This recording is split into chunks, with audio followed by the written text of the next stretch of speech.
back to my YouTube channel. So today I figured I would do something that I know quite a bit about, and that is dealing with anxiety. Yeah, I know quite a bit about dealing with anxiety, albeit it's not that well, but it's something. I know that tons and tons and tons and tons and tons of people out there have anxiety. They've got different they have different mental illnesses that can trigger anxiety or are a result of anxiety. And I know that I have very, very, very, very severe anxiety. And it is so bad that I will work myself into an anxiety attack, and it's terrible. I'm still learning what triggers my anxiety, what I need to stay away from, what helps me. So today I figured I would share some of my knowledge on what helps me deal with my anxiety. Warning, this is not for everybody. This is just what helps me deal with my anxiety. By no means what helps me is going to help somebody else. This is just what helps me deal with it. Yeah. I'm gonna stop talking and get into the video. So today I'm gonna actually do my top 10 things that I do to cope with my anxiety. Because there's a lot of things I do. Some are good, some are bad. So I'm going to do the top 10 obviously good things that I do to cope with my anxiety. So I don't know if I should start from 10 to 1 or 1 to 10. So I'm just going to start at 1 and go to 10 and the usual, you know. Number 1, when I feel myself having an anxiety attack, I know it's coming on. I get a headache, my chest gets tight, and my breathing starts picking up, and I start feeling like I'm going to cry. That is how I know I am going to go into an anxiety attack. That is the beginning. The number 1 thing I do is try and control my breathing. You know, it's so simple. It's something that, like, you're probably like, well, yeah, duh, if you're having an anxiety attack and you can't breathe, control your breathing. But it's surprisingly not as easy as it sounds, because you want to control your breathing, but your anxiety is like counteracting that, so you can't do it, if that makes any sense. Try and do 10, breathe in for 10, breathe out for 10, or breathe in for 5, hold it for 5, and breathe out for 10. I don't know. I like trying to, what is it, your nervous system, your sympathetic nervous system or whatever it is, try and like control it so it's not as out of hand. That's just me. Normally it doesn't work, because when I feel myself going into an anxiety attack, I really can't stop it. I try to, but I can't. But when it does work, controlling your breathing is one of the best things you can do to start trying to rein in your anxiety, even if it's just a little bit. The second thing I do to try and cope with my anxiety is I try and get my mind off of whatever it is that I'm anxious about. So I'll read a book, I'll watch YouTube, I'll listen to some music, I'll go talk with my best friend, I'll talk with my boyfriend, I'll do whatever I need to do to try and get my mind off of what's making me anxious. Because if I can get my mind focused on something else besides what is making me freak out, then a good 7 out of 10 times I can prevent myself from going into an anxiety attack. I'll kind of like push it to the back of my mind instead of having it be like right at the forefront of my mind. It'll be like at the back, so it's there, but it's not as as it would have been if I wasn't trying to think of something else. But I try and get my mind focused on something else. That's what I try and do. This is my tip number 2 for coping with anxiety. Try and focus on something else. It might work, it might not. It depends on what you're anxious about. It depends on the situation. It depends on the thing you're doing. It has a lot of different factors. But for me, trying to focus on something different is actually very helpful. Number 3 is, I don't know if this happens to many people, but I know it definitely does happen to me. I am a hypochondriac. Is that what it's called? When you think something's wrong, even though it probably isn't. That is me to the fullest extent. I can have a headache and I'll think that it's a brain tumor. I can pull a muscle in my chest and I'll think I'm having a heart attack. I can have a toothache and I'll think my teeth are falling out. I'm terrible. And part of that is, oh, all of it is because of my anxiety. Once that little idea sticks in my head, then it's there and it spirals. But one of the things I've started to do is tell myself, like, you're fine. Like, you're okay. You're okay. You're not dying. You're fine. Tip number 3, I guess, would be to just put things in perspective. You know, when I have a headache, I'll start saying, it's just a headache. You're fine. Like, it's just a headache. Go take a Tylenol. Go take an Advil. Lay down. It's just a headache. You're fine. You're not dying. It's not a tumor. It's not an aneurysm. You're fine. I don't know. So, like a lot of the things, sometimes it works, sometimes it doesn't. But putting things into perspective and trying to rationalize with yourself, I guess, is my tip number 3, because sometimes it actually does, like, you know, bring things back in. Tip number 4 is very self-explanatory but easily forgotten sometimes, especially in my case. Tip number 4 for coping and maintaining your anxiety and to try and reel it in is take your medication, because for me it's something that I actually forget quite often. I take a full medication in the morning and then a half medication at night, so 1.5 a day. Sometimes I'll take 2. I'll take 1 in the morning, 1 at night. Depends. My anxiety usually is worse at night than it is during the day. But yes, very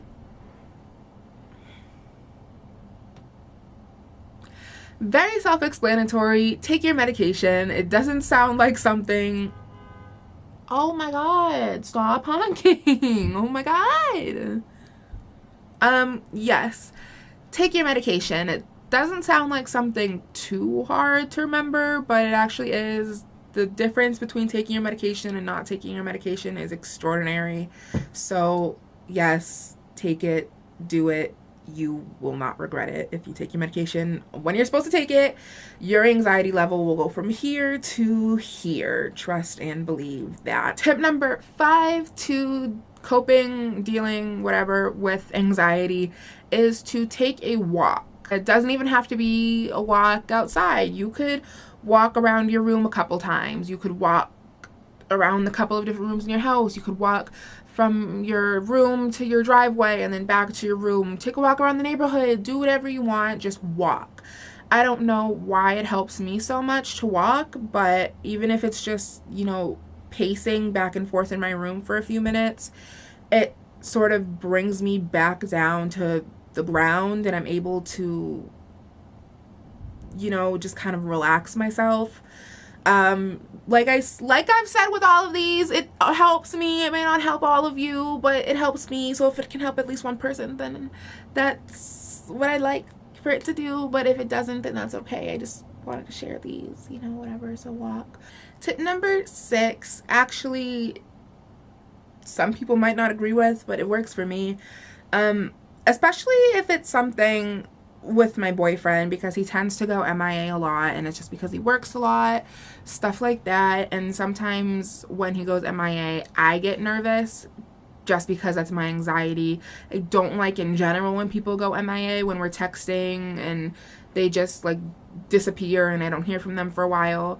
It makes me think automatically worst case scenario, that something terrible happened.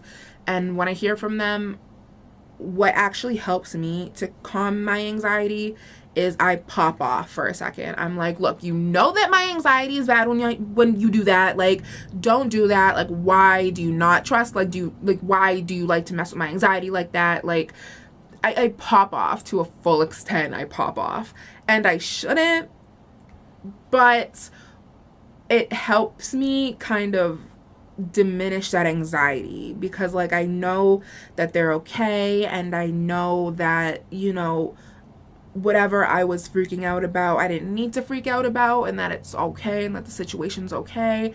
So tip number 6, I guess, is pop off if you need to pop off, but don't pop off like too much, like just like enough where you can like grab your anxiety by the neck and like wring it a little bit and then just like throw it away, because like it's okay now. And yes, I'm so awkward in front of a camera. I genuinely don't know how to act. Like, I'm such an attention whore IRL, but once I get in front of the camera, I have no idea what to do with like my hands or my arms or my face or anything.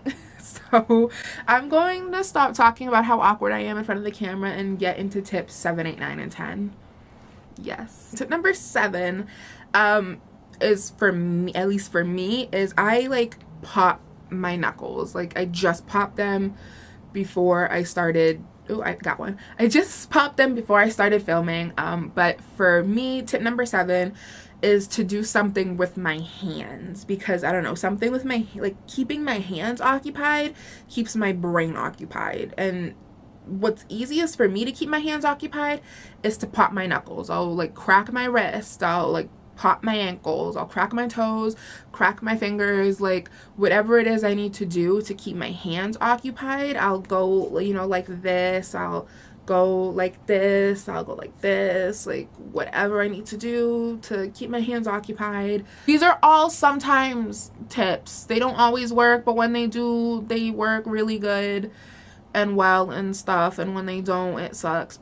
Okay, tip number 8 is to laugh. I like taking the piss out of my mental illnesses, but that's just because that's how I cope with my mental illnesses and my experiences in life, good or bad. I turn them into comedy, and it's dark humor sometimes, definitely dark humor. But I deal with things by laughing, and anxiety goes along with them. It does not work for everybody. Don't turn anybody else's mental illnesses into comedy unless they say it's okay. It's a personal choice. Some people don't like turning mental illness into comedy. Some people, that's how they cope with it. That's my coping mechanism with all of my mental illnesses. Turn it into comedy to survive it. Tip number 9 is to recognize that you have anxiety and that some situations you can't control. This is just part of your life. It's part of your normal. Anxiety will always be part of your normal. So you can't get rid of it. You just have to accept it and embrace it and figure out how to live your life with it. You know what I mean? Tip number 10 is to find your triggers. And it sounds simple, but it's actually really hard to find out what triggers your anxiety. Seeing people alone in movie theaters is one of my anxiety triggers, and that's one of the reasons why I don't go to movie theaters that often. I'll wait for it to come on TV, or I'll like illegally stream it online, like, oh, whatever. That's one of my triggers. Googling medical symptoms is one of my triggers, definitely. Literally, there are so many tiny triggers of mine that I didn't realize before I started paying attention to them. And that's like my biggest tip. Realize your triggers, and that way, once you realize your triggers, you'll be able to realize why your anxiety is freaking out at this moment and at that moment, and you'll be able to like pinpoint what's going on and try and avoid it, or try and like adjust it. And just like finding your triggers is honestly such an important aspect of having anxiety, having any mental illness. It's finding out what triggers your mental illness and what triggers that to just like change, because once you find out what that is, you're able to sort of like pull yourself from that situation, or brace yourself from that or brace yourself for that situation. That's tip number 10. That is all I have for tips today for how to cope with anxiety.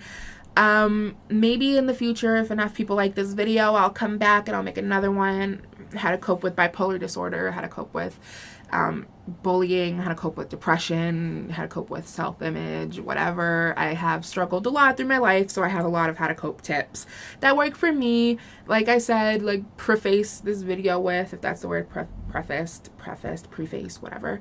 These work for me. These are my tips. These are not for everybody. They're not going to work for everybody. But if they do work for you, then I'm very happy that they work for you. And if they don't, then I hope you find things that work for you, because it's so important to have things that work for you if you're dealing with a mental illness, because it just is. Please make sure to like, comment, and subscribe to my YouTube channel. I put out new videos every blank day and blank day. I'm still kind of deciding what days I want to put videos out, or if I want to do it one day a week or two, I don't know. Yes, please make sure to follow my social media. I'll put it, I forgot what I was gonna say. Please make sure to follow my social media. I'll put it in the down bar. And please leave me a comment down below. What are your tips for dealing with anxiety? What did you find helpful? Did you find anything helpful? Are there any better tips? Can you elaborate on any of these? What triggers your anxiety? I don't know. Leave a comment. And yeah, share this video, because it would be really cool to reach a lot of people who have anxiety and, you know, try and help them. And I'm like wringing my hands, and that's another thing I do, like when I'm getting anxious. And I'm getting anxious sitting in front of this camera right now, rambling. So yes, please make sure to like, comment, and subscribe to this video, and share it, and do all of that thing. I'll be back soon with another video. Okay, goodbye.